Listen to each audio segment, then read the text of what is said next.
Just because you have a YouTube channel, that doesn't mean that you have to put yourself out there to be fair game for people to do and say whatever they want. Hello, welcome back. We're going to talk today about community, trolls and meanies, but also the positive side of community and why I think your comment section is maybe the most important thing about your YouTube channel. And I'm really glad you're here. So first off, no, you do not actually even have to allow comments on your YouTube channel. If you feature kids in your channel, if you have certain topics, YouTube won't even allow you to have comments enabled on your channel. So can you have a YouTube channel and not even have comments? 100% you can. You can also have a YouTube channel and turn comments on or off for individual videos depending on the subject matter. I did a cruise once with a wonderful family that we adore, and their daughter was only 15 years old. She really wanted to be in the videos, and we had a bit of a negotiation, and mom and dad decided that yes, she could be in the videos, but we would turn the comments off because they did not want her mental health to be affected by anything that some random person on the internet might say about her. So I honored that. I turned the comments off. I've had videos where I have held all comments for review. So the first thing I want to make sure you understand is you are not just like a victim of the whim of whatever wants to happen in your comment section. You have a great deal of control over what happens there. In fact, you have ultimate control over what happens there. That is your curated space. You get to decide who gets to comment. You get to decide who doesn't get to comment. You get to decide how you're showing up on any given day with your own mental health and how you want to engage in those comments. For me personally, my community has always been probably maybe my highest value, if I'm going to be honest, with YouTube. That community section, both interacting with my viewers, and then when it's really, really perfect, my viewers start connecting with one another, and it becomes this kind of has this life of its own. And that really means to me that I have hit the jackpot, that I have created content that really resonated with people. It sparked something. It created a connection point. And in this day and age where we are all scattered all over the place and we're all just grasping at straws for any hope that we can find, the fact that I can do that with what I create on the internet blows my mind. Like, I will never cease to be amazed by that. And I'm so incredibly grateful for my comment section. But with anything good, there's also bad. And the whole trolling and haters and the mean comments, it's going to be 1%. That's the reality. It doesn't matter how many viewers you have, how many subscribers you have, how many comments you have. The biggest YouTubers, the smallest YouTubers, 1% of people are going to be asshats. That is just the way of the world. I think it's true. I mean, if you think about your workplace and maybe even your own family, 1% of people are not going to know how to behave in public, and we need to set guidelines to help them behave better. So let's start there. What are the tools that you can use that YouTube has set in place? Because YouTube actually takes this very seriously. And in my 8 years on YouTube, I've seen it get wildly better than where it was. So I'm actually very happy to see that they've put up so many safeguards. The one that a lot of people don't know about is that you can actually put in blocked words. So if there is a particular political conversation, cultural conversation, I don't know, whatever that 6, 7 thing is, like if there's things that you just don't want to talk about in your comment section, throw them in your blocked words. And then any comments that have those words in there will be automatically held for review. Now, that doesn't mean that you can't go in and manually approve those comments. It just means they won't automatically go up. On that topic, you could actually put all of your comments up to be held for review. I had a Virgin Voyage review that we did a few years back. Was not a favorable review, and people came out of the frickin' woodwork. I've never seen anything like it. I think I had like 5,000 comments in one day. I might be exaggerating, but it was a lot, and they were not happy with me. They were not happy that I had said some very negative things about Virgin Cruise Line. So I actually still have that video set up for moderate every comment. So every single comment gets held. I have to manually approve it. So that's actually really, really helpful. So blocked words, held for review. You can hide user from channel. So when there's a comment that you don't like, there's a little drop-down menu. several different options in there, including report spam. You can report bullying or hate speech.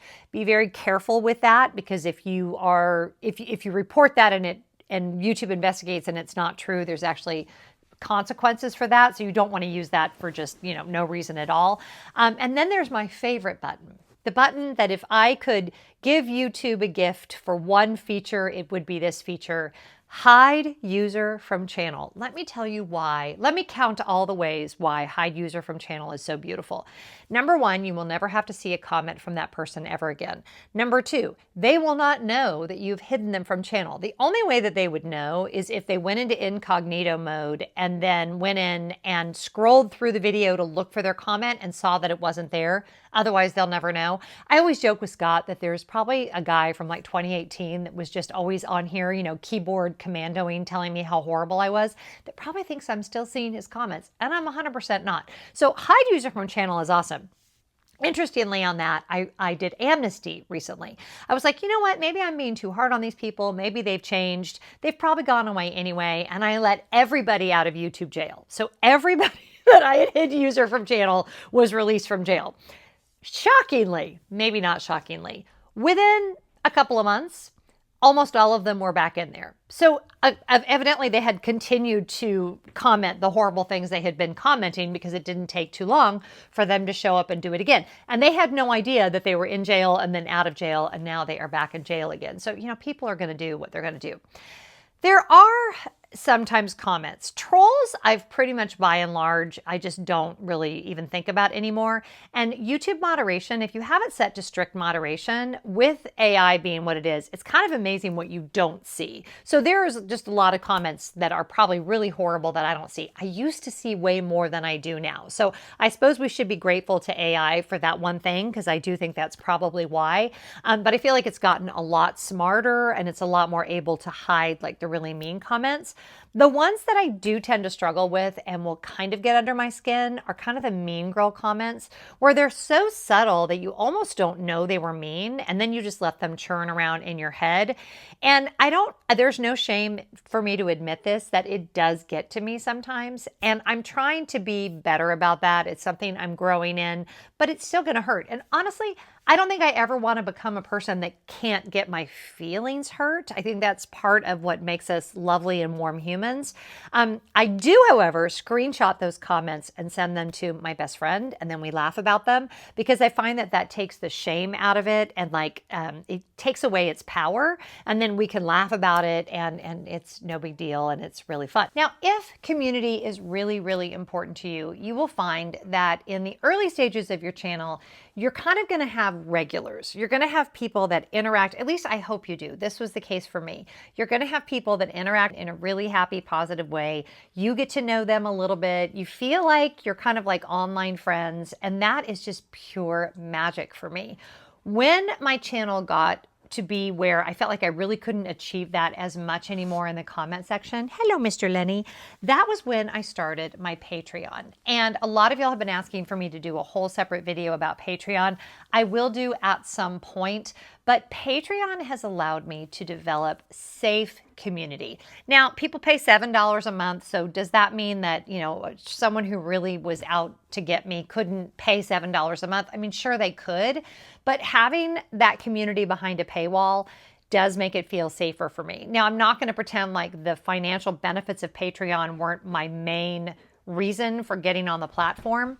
But the benefits for me personally and the community that I feel from that group of people, we've done trips together now, we do meetups, we do monthly live streams. By the way, the link will be in the description box. I also offer discounts for my consulting and for my e-course if you're interested. But Patreon has allowed me to kind of recreate what I had in early days of this kind of closer knit community. And every time I put up a new video, I do feel like there's kind of this faithful group of people that will show up and we can have a conversation. So let's talk about that for a minute. How often do you respond to comments? Do you need to respond to every comment? Does it help? Does it hurt? What should that look like? So I really think this depends on a couple of things. Certainly the size of your channel. There was a YouTuber that I don't really watch anymore, but she always would say that she would respond to comments within the first 24 hours. And then after that, she just wouldn't be able to respond anymore. And I thought that was really wise, because when you have over 1,000 videos, which is what I have now, normally I'm getting comments about recent videos, but sometimes I can get comments on really old videos, and I can see upwards of 300 to 400 comments every single day. Okay, so that's obviously a lot of comments to respond to.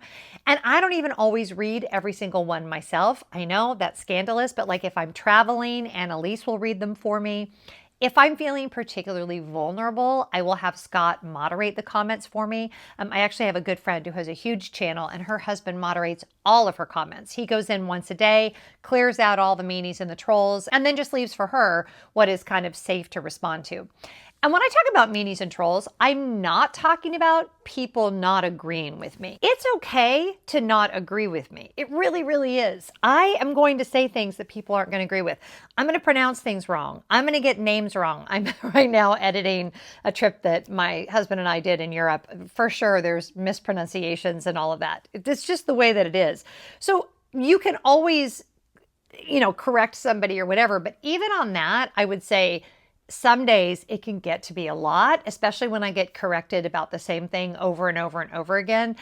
So there are certain videos or certain times where I will just like kind of shut it down and be like, okay, my mental health cannot manage that right now, so I'm just going to step away.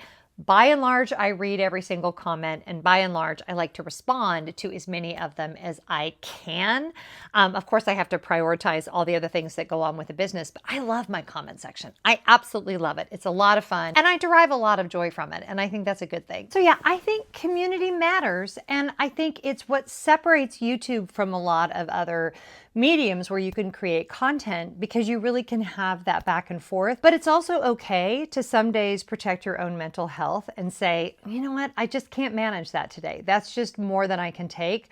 One thing I have really struggled with over the years is at times just allowing too many voices in all the time, where morning until late into the night, I am reading other people's opinions about me. And that can get very exhausting. And, people are by and large so well-meaning, but also even well-meaning voices can just start to be too much. And it just gets to be a little bit too much input, too many different sources of input, right? Because I can have Instagram DMs and emails and messages from my patrons, whom I adore and are my priority, by the way, and then comments on my YouTube videos. And then if I'm engaging in threads on that particular day, which has become a very unhealthy space for me, so I think my days there are limited.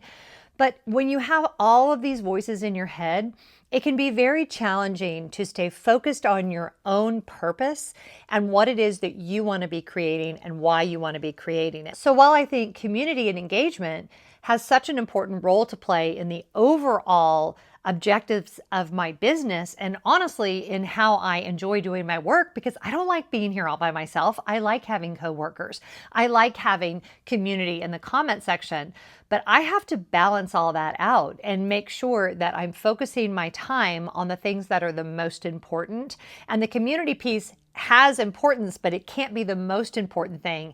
And I can't allow myself to just be, constantly answering comments and DMs and all of that and losing focus. I'm very easily distracted. I don't multitask very well. So very practically, what I've started doing is I set aside time to engage with my community, to respond to DMs and to respond to comments and all of that.